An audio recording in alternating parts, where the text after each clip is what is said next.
And welcome back, folks, to Let's Play Solo Realms of Arkania Shadows over Riva. I will wait for Stippen. Nearly half an hour has passed when a crow alights on the woodchuck roof. At that precise moment, a blue shaft of light shoots out from one of the upper windows of the main building. You hear a painful cough from the roof of the shack. Do you really want to keep waiting? Yes. You wait another half hour until Stippen comes back out. He turns toward you.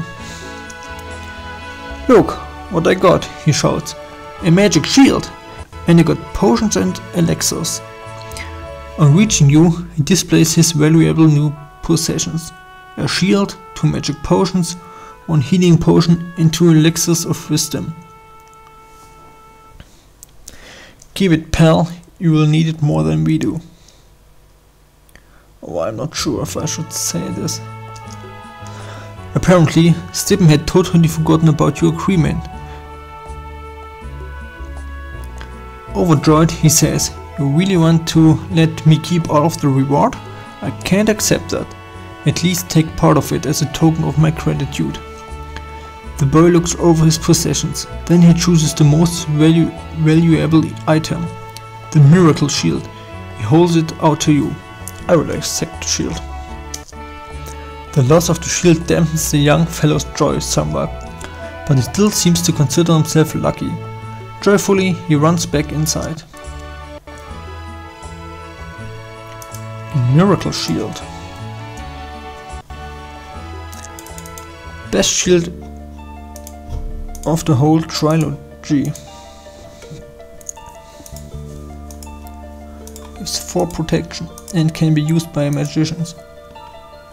It gives us an armor class of 9. Not bad. Hooray!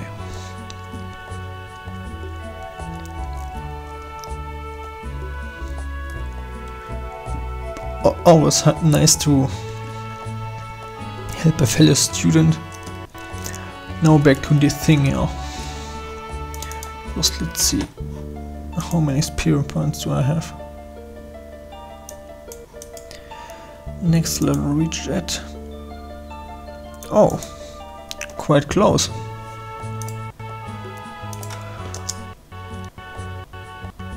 Let's see what's all about this place here.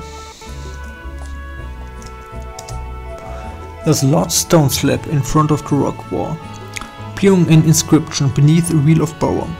A pair of boots stick out halfway from the rock.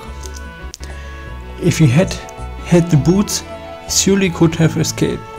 In remembrance of my best friend, Loma. Looks like someone lost a friend to the avalanche, speculates Archon. Do you want to try and pull the boots free? Yes.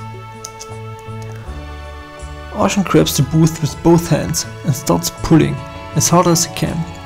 Abruptly, he finds himself, without the boots, inside a small cave. The ground is covered with skeletons and human bones. No exit is visible. Archon finds he is not alone.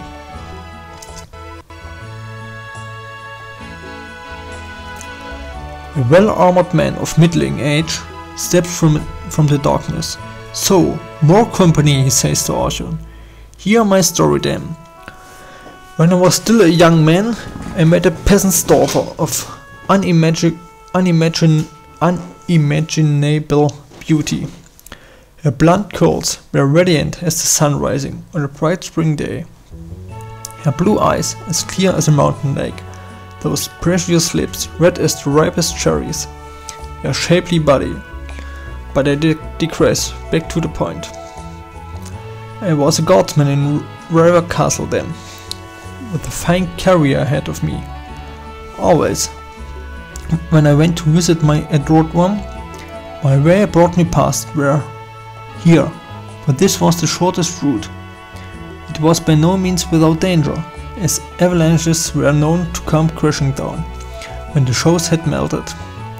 So I asked my friend Loma, the cobbler, who had magical powers, to furnish me a pair of boots that allowed me to run faster than I could have with any others. They would also have given me that much more time to spend with my beautiful Rose. Need to take breath, sorry. A few days later, he gave me the boots, which he said had all the powers I had asked for.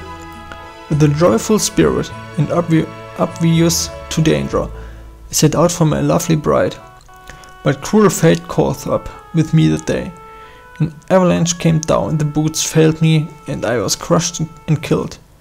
How could I have known the cobbler was in love with the same beautiful girl, and saw me as a rival to get rid of?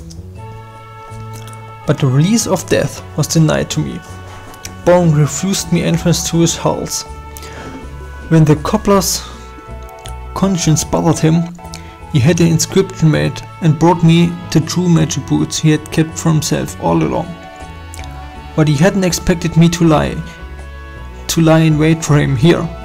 I killed him then, and since the day, the boots are stuck in the rock, the only entrance to this chamber, where I am captive, waiting for a worthy opponent to release me from this dreary fate.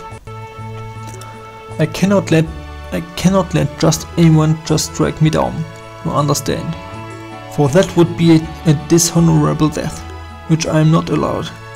More than once I have heard the beat of Golgotha's rings, but never yet has he come to carry me to Baron's realm. So, are you ready for a fight to the death, or will you take your last chance to retreat and renounce the boots? We will fight. Arsham grabs the boots and pulls. As expected, he is transported into the cave. The captive speaks to him.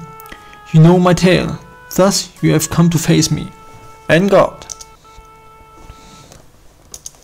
1, 2, 3. And let's turn him into stone. The warrior has been turned into stone.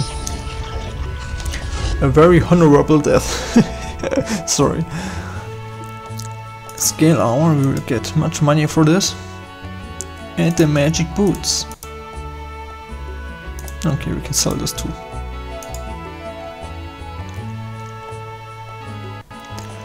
Fatally wounded, the warrior sinks to the ground with a relieved smile. Within moments, his body decays until nothing but his skeleton remains. Then it too disintegrates. Arsham looks around, but there's nothing in here but the skeletons of various predecessors. So he grabs the boots again and is transported back to the outside, where a soft rumbling makes the rocks vibrate. Hooray! We've gotten the magic boots. Look at movement points. Okay. There will be no changes now because I am under the spell accelerators.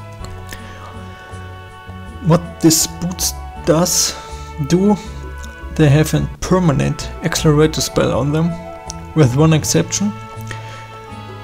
You move faster, but you don't get the extra attack, unfortunately. Enough for the surroundings for this time. This time we're at the south gate. North gate. Oh, I don't know. One is the south gate, one is the north gate. So let's go back to the marketplace again. That's a bow maker.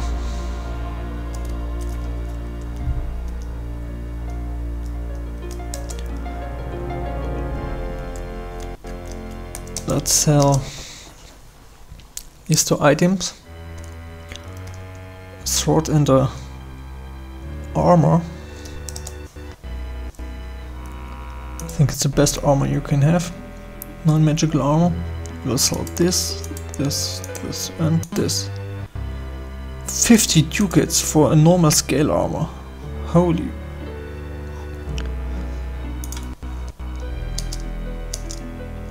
88 ducats for this. That's okay. Let's go out of here. And I will be back in a few seconds, guys. See you.